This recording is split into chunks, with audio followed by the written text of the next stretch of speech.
With her vast experience and expertise in clinical psychology, education, and research, Celeste is one who goes over and beyond for her clients.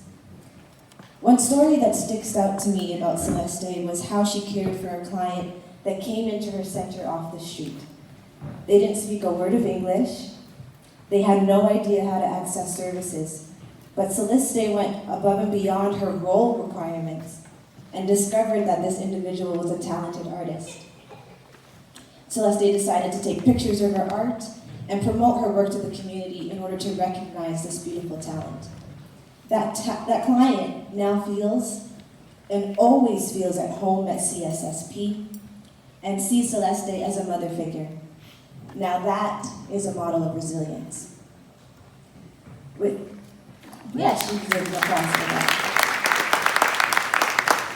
With over 10 years of experience serving migrants and refugees, she has touched the lives of many LGBTQ members and newcomers who have come into this country alone. She has become a mother figure of many due to her constant dedication and loving nature. As the founder and director of Trans Latinas Ontario, the first group in Canada of its kind, supporting Latina trans women, Celeste is adored by the trans Latina community and has been one of many advocates for trans rights in Toronto.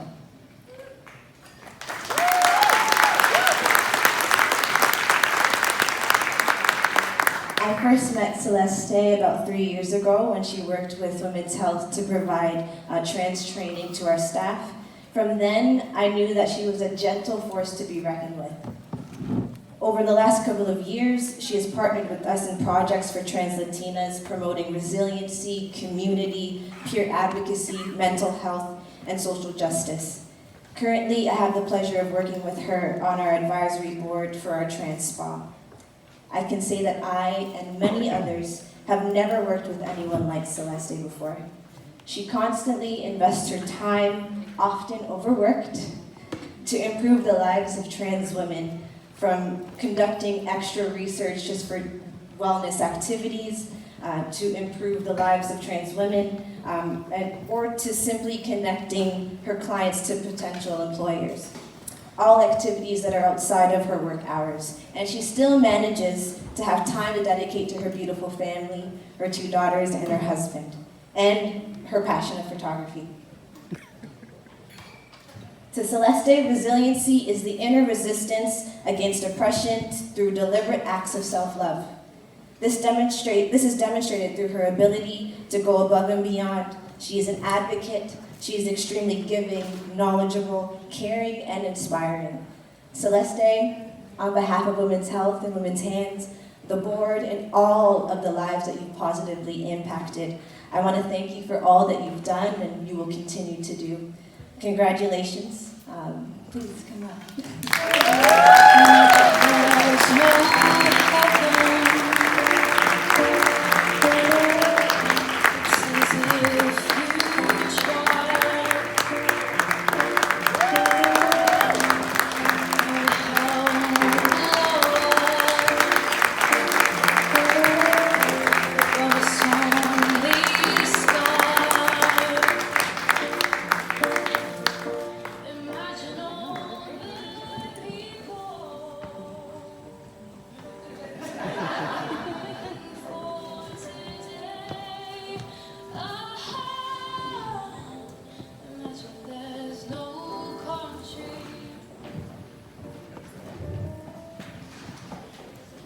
How are you doing?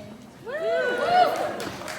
want to thank everyone for being here again. It's very meaningful to me and for the other 5 award recipients. I want to thank, first of all, to Women's Health and Women's Hands for their unbelievable work they have been doing for the last 26, right?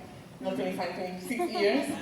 And especially Notisha and Denise, which are amazing human beings, and everything that Denise said about me, I could tell about them. So it's really beautiful to work with people who care for other people. So I also would like to thank my family back home in Argentina, my family here, my husband over there, who is my main support.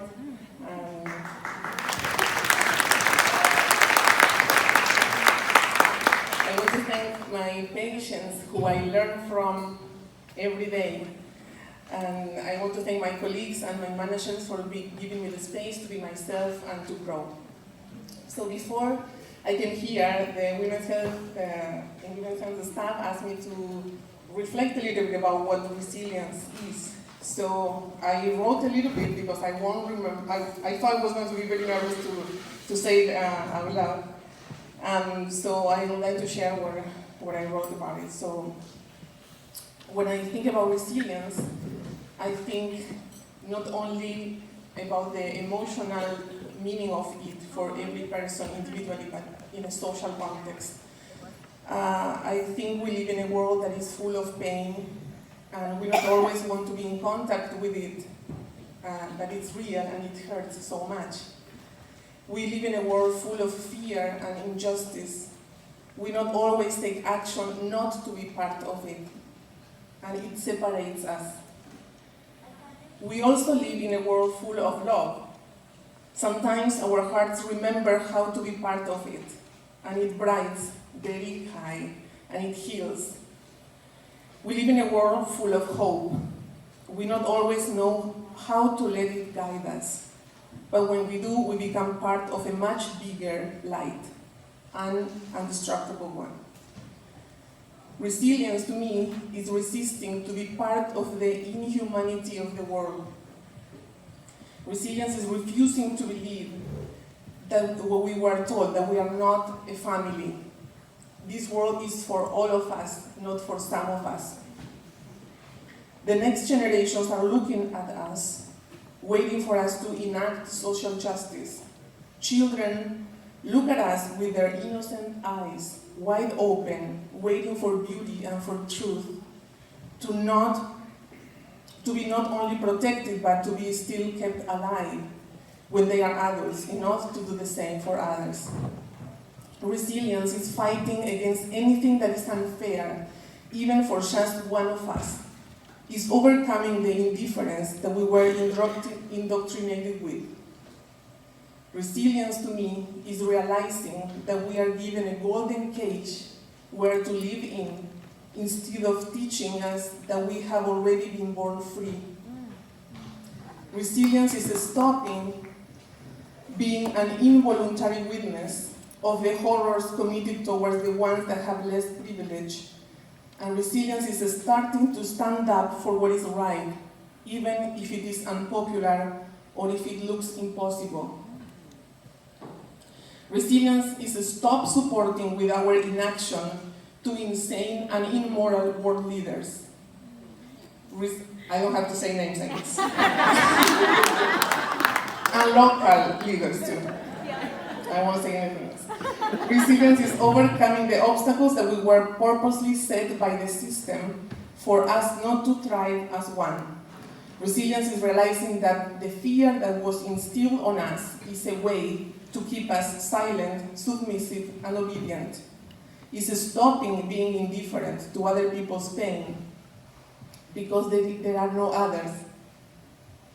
Resilience is stopping being manipulated and used against each other in the name of religion, in the name of patriotism, in the name of democracy. I invite you to resist with me and to create with me. Let's be, in every single one of our actions, the love that brought us all here. Let's be the new world, a more fair and more beautiful world that needs to be born. Thank you. Gracias.